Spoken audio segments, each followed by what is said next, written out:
My name's Angelo from KamadoCook.com. Today, we are making poor man's burnt ends. That's just the trendy name. Basically, we're taking a chuck roast, we're cooking it like a brisket, we're chopping it up, we're turning it into burnt ends. It's gonna be delicious, it's super easy. I don't want a whole brisket, I just want some burnt ends. This is the easiest way to do it. You have two options when you do this.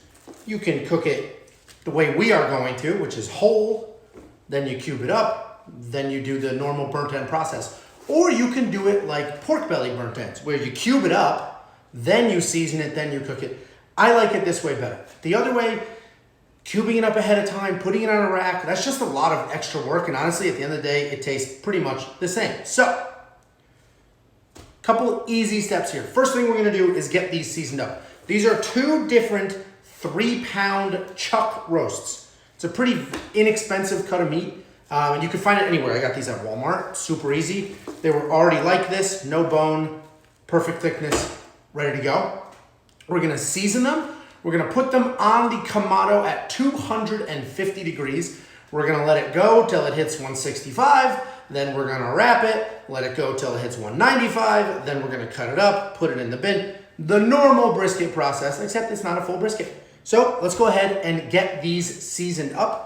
I've got two wet hands, which is stupid. We're gonna use mustard as a binder. I think yellow mustard is disgusting. It's the most useless condiment on the planet, except for using as a binder. It is not gonna taste like anything, but we're gonna put it on here so that our seasoning sticks. And our seasoning, I'm going meat church, super easy. We have Holy Gospel, which is a combination of their Holy Cow and their Gospel rub. There's only a little left, so I'm just using it up. Holy Cow is just salt, pepper, garlic. Super easy, and that's the route we're going because we want this to taste like beef. Just a nice little easy coat of mustard. Then we'll get it seasoned, and we're good to go.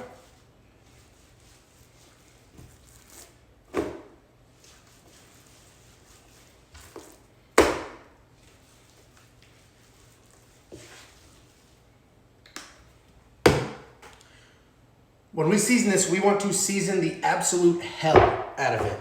All sides covered. I'm gonna flip this up so I don't make a giant mess, but all sides covered, every inch, basically as much of a layer as you could possibly get on here.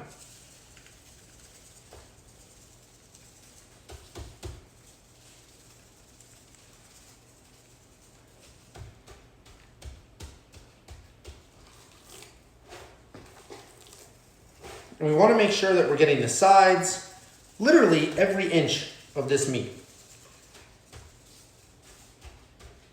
This little bucket is super handy. I'll have a link in the description, and it's a cutting board, and then bang, you pop the sides up, and now my counter is not messy.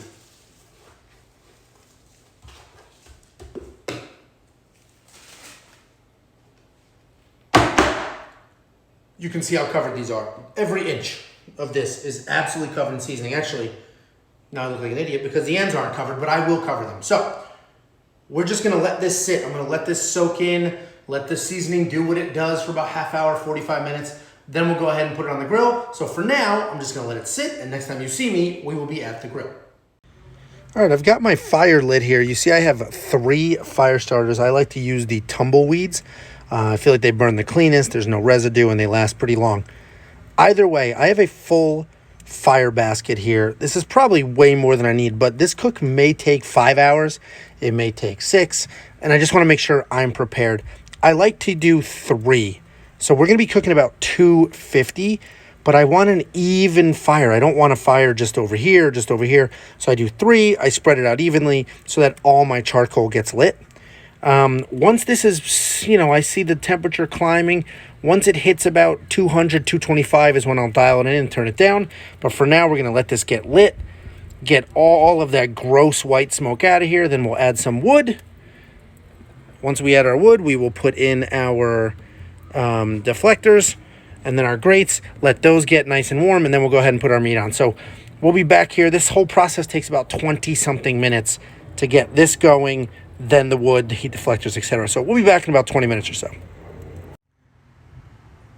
All right, so I'm waiting for this to come up the temperature, and you see we're at about 200. We're looking for 250, but look at this heavy white smoke. If you are new to using a Kamado, you do not want this smoke. You may say, Oh, look at all this amazing smoke. I better get my meat on it. That's not good smoke. That's trash smoke. That's like the outside of the charcoal burning off. It has a very, very heavy charcoal taste. If you threw some chicken on here right now, it would taste like charcoal. It would not have any real flavor other than tasting like old burnt wood. So we want this to go away. Then it'll be this, they say thin blue smoke, and that really is what it is. And I know when I first started doing this, that sounded absurd, but you'll see it'll clear up. It'll eventually be thin blue smoke. You might not even be able to see it half the time, but this is trash. We don't want this. And all we can do is wait. Let it wait. Make sure there's nice solid airflow. It'll burn through the outer layers of those charcoal. Will get burned off, and then we'll have the good, healthy part of it, and you get that nice, good smoke. So it's only been about 10, 15 minutes, and it takes me 25 minutes or so to get it stable with clean smoke. Other people say they can do it faster, and good for them. I wish I knew how, but it's a waiting game. We'll give it a few more minutes. I'll keep checking. As soon as this clears up, we'll go ahead and adjust the vents and get our meat on. This isn't stable just yet. It's still ticking up, but you know, for now, just a waiting game. Let this fire build, let the smoke clean up, and then we'll get our meat on. All right, we are at temp. You see, you can barely see that smoke anymore. That means it's clean and it's good. So we are good to go. 250 locked in. If it gets a little high, I just tap this vent. If it gets a little low, I can raise that one up. You don't typically want to mess with the bottom, but the top, the more open, the more air, the faster and the hotter it's going to cook. Close, slows it down, obviously. So we've got this going. I put a chunk of apple wood directly on my coals underneath the heat deflectors. I like apple. I like the hint of sweetness. And we're doing burnt ends here. It is fight night, and I want a fight snack. So we're doing chuck roast burnt ends. I've got my meter probe.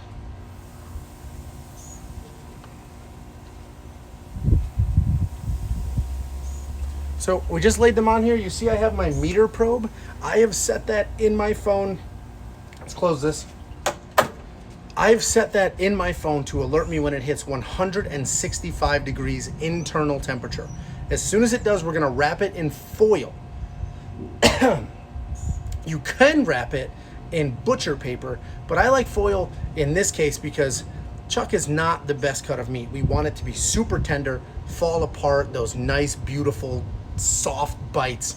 And if we do it in butcher paper, it'll preserve the bark, which is nice, but it may not be as sort of beat up as I want it to be. So we're gonna use foil, and we're only doing burnt ends. So I don't really care about slicing in a flat and all that nonsense.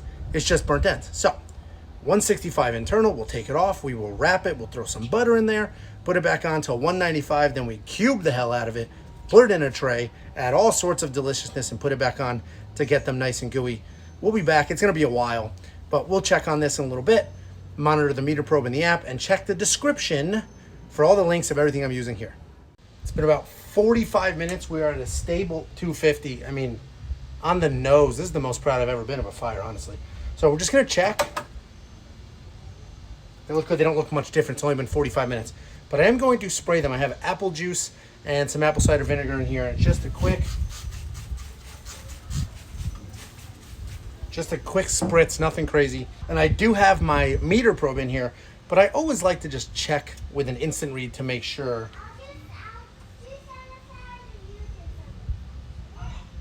Yeah, it's reading the same thing. So they're at like 85 internal, 90 internal. And I just like to double check to make sure everything's in sync. So literally nothing else for me to do here. I'm just gonna sit every half hour, 45 minutes, come give it a quick spray. The heat is coming from the bottom because it's a Kamado grill. If for some reason I feel like it's getting tough, I'm literally just gonna flip these like you would a steak. You don't want one side to get beat up, chewy, that thick, gross bark. We don't want that. So I may flip these. If this is taking a long time, I may flip them just to make sure it's even. But for now, we're gonna spritz every half hour, 45. Once it hits 165, we'll wrap. 195, we cut. I don't know, see you in a little bit. All right, one of these is cooking faster than the other one because it was much more thin. So I'm gonna take it off. We're gonna cut that one up. We're gonna put it on our tray. I have butter and barbecue sauce in here. I'll probably add a little bit of sugar and some things like that to really sweeten it up. But we're gonna take the thin one off. We're gonna cut it up. Then we're gonna throw it in here, wrap it in tin foil, put it right back on.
so that was rushed because I ran out to the store, I came back, and the thin one was already ready to be cut up. I didn't even wrap the thin one, but that's totally fine.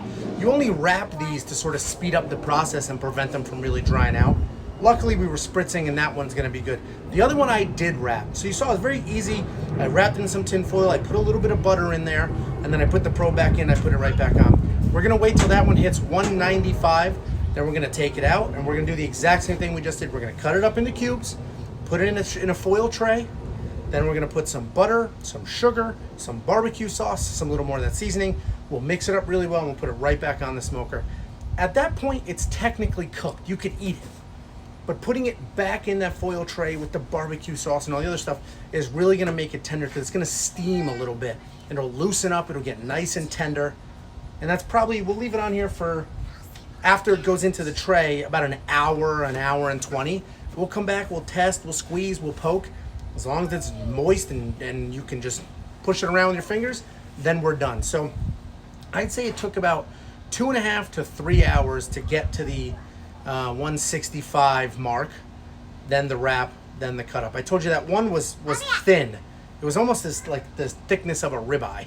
So it wasn't quite chuck roast thick. So it was kind of thin. That one cooked super fast, which is totally fine. We just immediately chopped it up and skipped the next step. You don't need to wrap. I wrap because I wanted to do a little more steaming and a little less cooking, you know, and toughening up. So we'll come back in a little bit. As soon as the big one tells me it's 195 internal. All right, the other one hit temperature, taking it off, cubing it up, and putting it in the foil tray.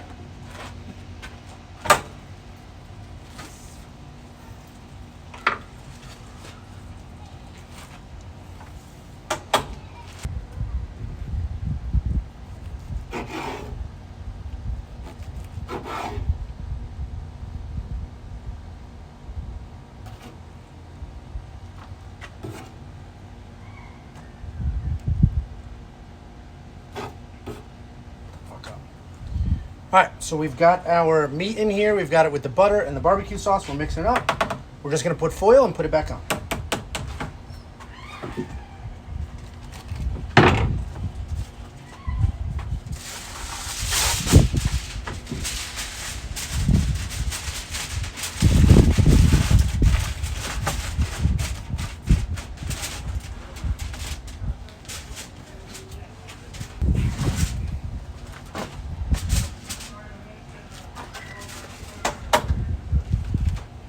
Take a look at this one.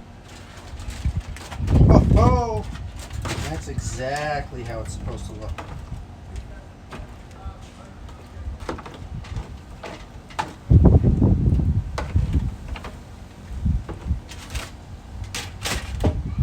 So just take a look here. The barbecue sauce has reduced down. There's not a ton of liquid left. And that meat looks super tender. So I'm gonna put this on for another minute or two, and then this batch should be done. It's been about 30 something minutes. Just saw an awesome knockout in UFC. Let's check. Yeah, this is thickening up very nicely. Keep mixing it around. I mean, look how tender this is. Just pulled apart. My spoon's pushing through them. So I'm gonna let it go a few more minutes. They're super tender. They're pretty much done, but I like this barbecue sauce super reduced. So I'm gonna let this go, cover it back up, check another 20 or so, and then they honestly should be good by then. All right, so we're done. It's been a few hours in the tin, and if we pull it apart here, you see it's not pouring out. That barbecue sauce got nice and tacky. The meat is super tender, so we're ready to go. What I will say, these, very good, delicious, tasty, super easy to make. Is it a true burnt end from a brisket? No. But the reason an actual burnt end from a brisket is so good is because the point, which is the part you cut off, has a nice thick layer of fat in there, and it's super tender. So it's just a different cut of meat entirely. These are super easy, 4 or 5 hours instead of 12 hours. I'll do that any day of the week. Do you want to do 4 times the amount of work for twice the flavor? That's totally up to you. Either way, great alternative. I will be eating burnt ends tonight, and I didn't have to do all that hassle. Let me know if you have any questions in the comments below, and I'll see you next time.